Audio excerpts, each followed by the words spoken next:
Halo semua, kembali lagi di channel Bochnime. Sebelum kita mulai, klik tombol subscribe dan aktifkan notifikasinya supaya kalian tidak ketinggalan info dan teori terbaru mengenai One Piece. Sekarang lanjut ke pembahasan.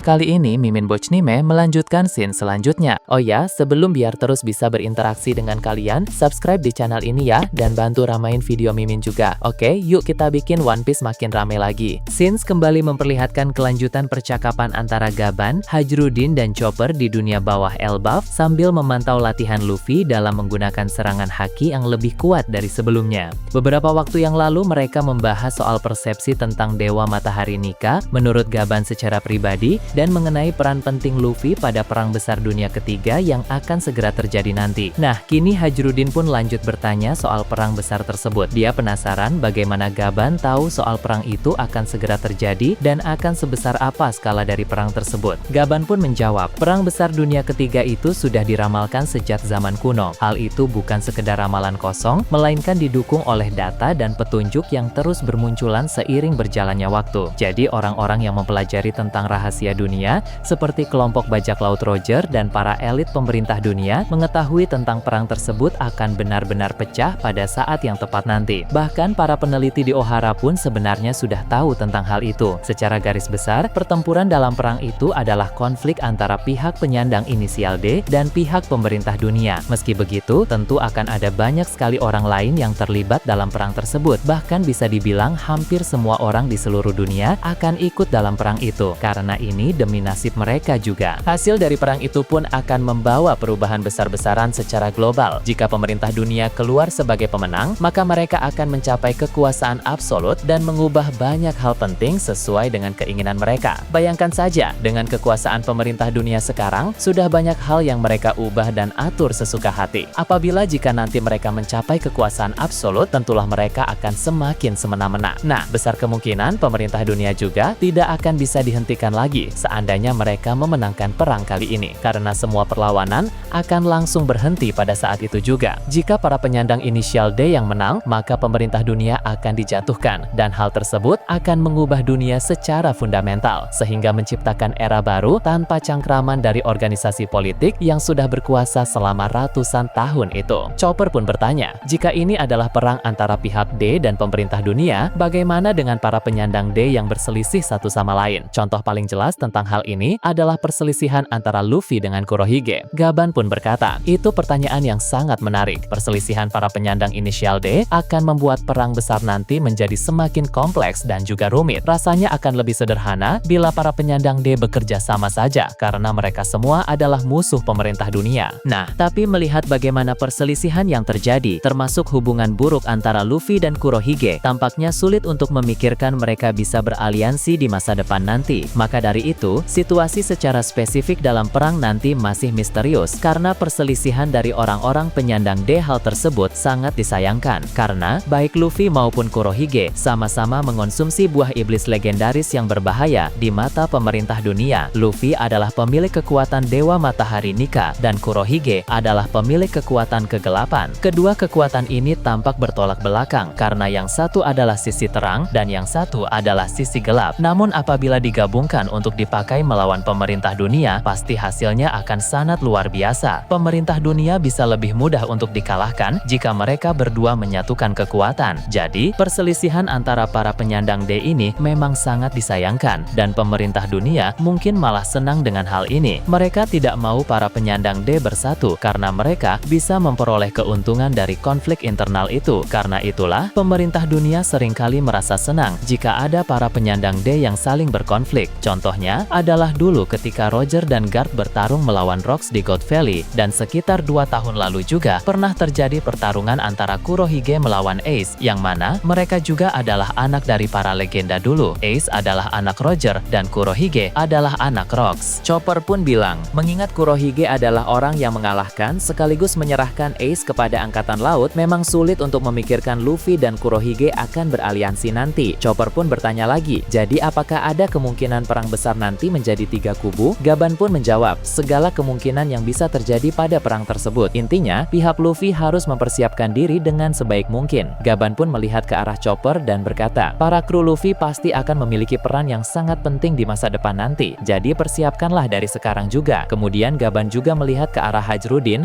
dan dia bilang, para aliansi Luffy pun akan memiliki peran yang penting juga. Mereka semua harus beraksi dengan maksimal untuk mendukung Luffy dalam perang besar nanti, sehingga diperlukan kesiapan yang matang dalam menyambut perang tersebut. Sementara itu, di sebuah cabang unik antara dunia bawah dan dunia matahari, ada Zoro, Sanji, dan para kru Hajudin yang masih melawan para monster mimpi buruk. Kini jumlah para monster mimpi buruk itu telah bertambah karena Killingham mengirim lebih banyak monster lagi ke sana, sebab dia merasakan bahwa aura kutukan baru Zoro akan menjadi ancaman besar. Melihat jumlah monster yang kian meningkat itu membuat Zoro merasa tertantang untuk mengeluarkan kekuatan kutukan yang lebih besar dari pedang Sandai Kitetsu. Padahal sebenarnya dia belum benar-benar bisa menguasainya. Zoro pun melancarkan tebasan dengan kekuatan kutukan yang sangat besar sehingga cukup banyak monster langsung tumbang dengan sekali serang. Tapi Zoro tidak dapat mengontrol kekuatannya dengan baik sehingga dia pun terpental akibat kekuatannya sendiri. Sanji dan para raksasa terkejut ketika mereka merasakan energi kutukan tadi. Lalu mereka juga bertanya apakah Zoro baik-baik saja. Zoro bangkit kembali dan bilang, rupanya cukup sulit juga untuk mengontrol kekuatan kutukan Sandai Kitetsu dalam skala seperti itu. Sanji meminta Zoro untuk lebih berhati-hati karena tanpa penguasaan yang baik, teknik seperti tadi itu sangat beresiko. Di dunia bawah Elbaf, ternyata orang-orang di sana pun bisa merasakan energi dari pedang Zoro itu. Luffy yang sedang berlatih langsung teralihkan untuk sementara waktu. Dia bilang, sepertinya kekuatan tadi berasal dari Zoro. Sejak lama Luffy memang bisa merasakan aura yang tidak biasa dari salah satu pedang Zoro itu, tapi dia tidak terlalu mengerti itu sebenarnya aura apa. Luffy pun berkesimpulan bahwa energi besar yang tadi dirasakan berasal dari pedang terkutuk tersebut. Gaban bilang itu memang aura dari serangan pedang terkutuk. Bisa memakai kekuatan kutukan dalam skala sebesar itu terbilang sangat bagus. Menurut Gaban, rupanya Zoro ini memiliki potensi yang lebih besar dari yang dia kira. Loki pun berkata Luffy memiliki kru yang sangat menarik. Loki sendiri sangat tertarik dengan kekuatan yang berkaitan dengan kutukan. Kemudian Gaban juga akan menceritakan bahwa pada masa lalu,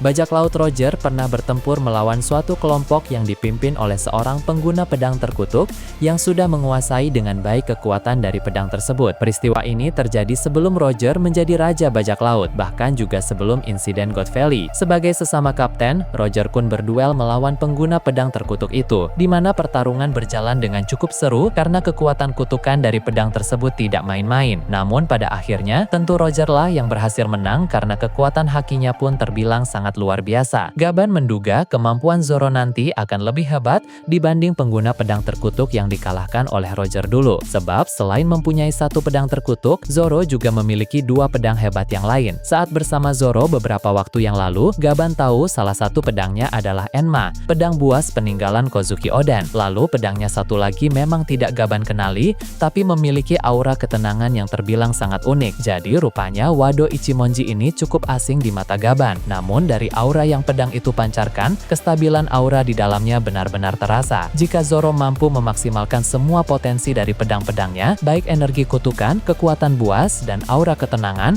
maka kemampuannya nanti akan menjadi sangat luar biasa. Gaban penasaran akan menjadi sekuat apa Zoro pada masa depan nanti. Luffy berkata, Zoro memang harus menjadi sangat kuat karena dia ingin menjadi penekar pedang terkuat di dunia. Gaban bilang, artinya Zoro harus mengalahkan Mihawk sang mata elang. Itu adalah hal yang sangat sulit, tapi juga tidak mustahil asalkan Zoro terus berkembang menjadi semakin kuat. Gaban adalah salah satu orang yang menjadi saksi hidup duel melawan Mihawk di masa lalu. Jadi dia tahu setinggi apa level kekuatan Mihawk dalam hal berpedang. Usia Mihawk saat ini sudah 43 tahun. Jadi di umurnya itu, Mihawk sudah mencapai potensi tertinggi dalam masa primanya. Dengan kata lain, kemampuan Mihawk sudah mentok dan tidak akan bisa bertambah lebih kuat lagi. Nah, sedangkan Zoro usianya masih 21 tahun. Jadi masih besar kesempatan untuk Zoro menjadi semakin kuat. Dia tidak boleh menyia-nyiakan potensi yang masih terbuka lebar itu. Masih banyak waktu bagi Zoro untuk bisa mengejar dan melampaui Mihawk. Gaban tahu bahwa Zoro merupakan keturunan klan Shimotsuki sama seperti sang dewa pedang Ryuma, sehingga tentu Zoro memiliki potensi yang sangat besar dalam hal berpedang. Gaban sebenarnya sangat tertarik untuk melatih Zoro juga, hanya saja keadaan sekarang sedang sangat genting, sehingga prioritas utamanya adalah melatih Luffy terlebih dahulu. itu. Baguslah Zoro menyempatkan berlatih secara mandiri di cabang unik antara dunia bawah dan dunia matahari itu,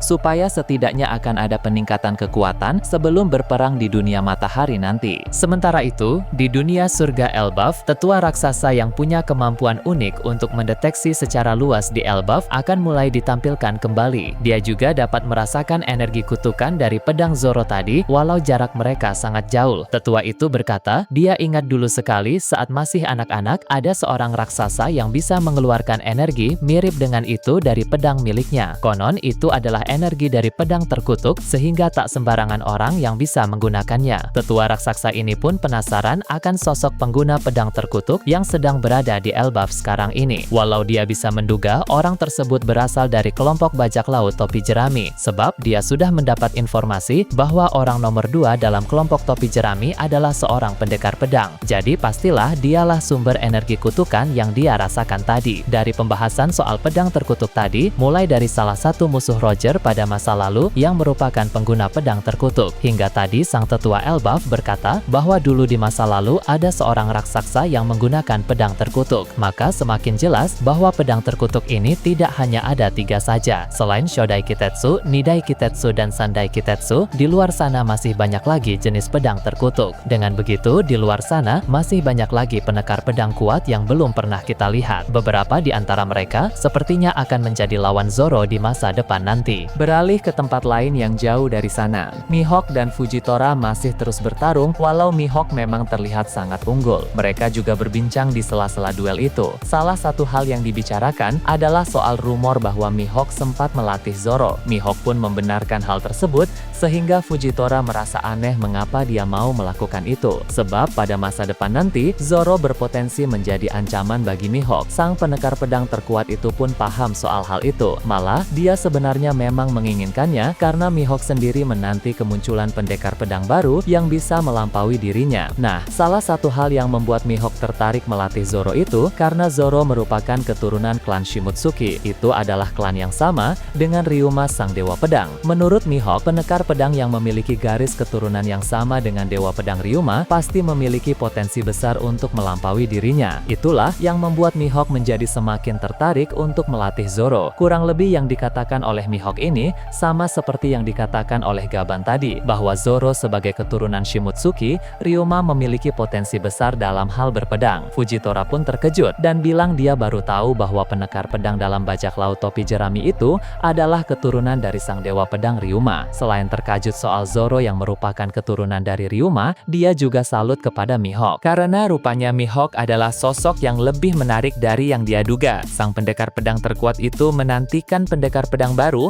yang bisa melampauinya, bahkan turun tangan langsung untuk melatih orang tersebut dengan tangannya sendiri. Mihawk pun di sini mengatakan sesuatu yang sangat menarik. Dia berkata kepada Fujitora, berada di puncak terkadang terasa sangat sepi. Tentu itu adalah kalimat yang sangat keren dari seorang pendekar pedang terkuat. Fujitora pun menjawab, suatu kehormatan bisa melawan puncak dari para pendekar pedang. Setelah itu, Mihawk melancarkan suatu teknik tebasan yang lebih kuat dari sebelumnya. Fujitora pun menangkis serangan tersebut, tapi dia tetap terpental dengan cukup jauh. Itu pun membuat para marinir lain yang ada di Pulau Karibari langsung menjadi terkejut, termasuk Ryogugyu yang juga sangat terkejut melihat Fujitora terpental di sana. Berpindah ke tempat yang berbeda, kelanjutan pertempuran di Wano Kuni juga mendapat sorotan di sana. Perang antara aliansi dan sisa bajak laut Kaido melawan pihak Wano Kuni telah berjalan dengan semakin seru dan juga cukup menarik. Momonosuke kini telah berubah ke dalam mode manusia lagi. Setelah beberapa waktu yang lalu dia memasuki mode naga. Dia pun mencoba memakai pedang Ame no Habakiri. Belakangan ini dia telah berlatih dengan keras menggunakan pedang tersebut, sehingga inilah saat yang tepat untuk menguji skillnya itu. Momonosuke pun terbukti bisa memakainya dengan cukup baik. Genetik Kozuki Oden benar-benar kuat pada diri Momonosuke. Namun tentu Momonosuke masih membutuhkan perkembangan dan latihan lebih lanjut. Apalagi Ame no Habakiri ini bukan pedang biasa, sehingga perlu waktu dan pengalaman untuk bisa menguasainya. Sementara itu, ada pula berbagai pertempuran lain yang tampak semakin panas, seperti Ulti dan Shinobu yang bekerja sama melawan Black Maria, lalu Page One dan Raizo yang bekerja sama untuk melawan Sasaki. Kemudian ada pula aksi-aksi yang memukau